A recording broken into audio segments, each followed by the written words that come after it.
4 নম্বর পারা 2 নম্বর পৃষ্ঠায় ইয়া আইয়ুহাল্লাযীনা আমানুত্তাকুল্লাহ। আল্লাহু আকবার। আল্লাহ পাক বলে, হে বান্দাগণ, তোমরা আমাকে ভয় করো, আর ভয়টা করার মতো ভয় করো। আমি আল্লাহ ভয় করি, একই ফাটাফাটি ভয় করি, কিন্তু দাঁড়িয়ে আসপর্যন্ত রাখা একদম নিয়তি করতেছি না।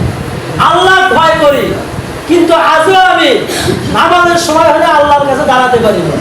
আল্লাহ ভয় করি, আজও ঠিক মতো আমি হালালভাবে চলাফেরা করি না। ওই ভয়ের কোনো দাম আছে? এই জন্য উদাহরণ দিয়ে বলি, ঘরের মধ্যে চোখ ঢুকছে, সর্বপ্রথম টের পাচ্ছে স্ত্রী।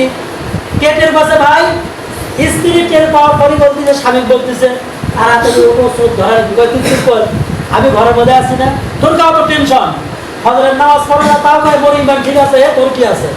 কথা বলেন ঠিক কিনা?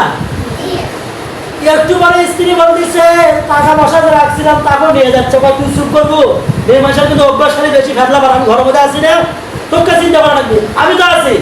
একটু পরে বলতেছে কেন, তোমার জন্য যে 1 গ্লাস দুধ রাখছিলাম তাকেও কিন্তু চোরে মজা করে খাটিছে, তুই চুপ কর, আমি তো ঘরের মধ্যে আছি। আপনার ছেলেটা বেয়াদীন হয়ে গেল, আপনার মেয়েটা বেয়াদীন হয়ে গেল, আপনার স্ত্রী বেয়াদীন হয়ে গেল। হুজুর যখন বলতেছে তারপরে বলছে চুপ করেন, আমি আছি না। হাইরে দেওয়ানে বাবা, মুসলমানের সন্তান একদিন তাকিয়ে দেখে এই রাস্তা দিয়ে যাওয়ার সময় যেই গুয়াহাটির দিকে হয়েছে, হিন্দু ছেলে ডাইরেক্ট পশ্চিমের দিকে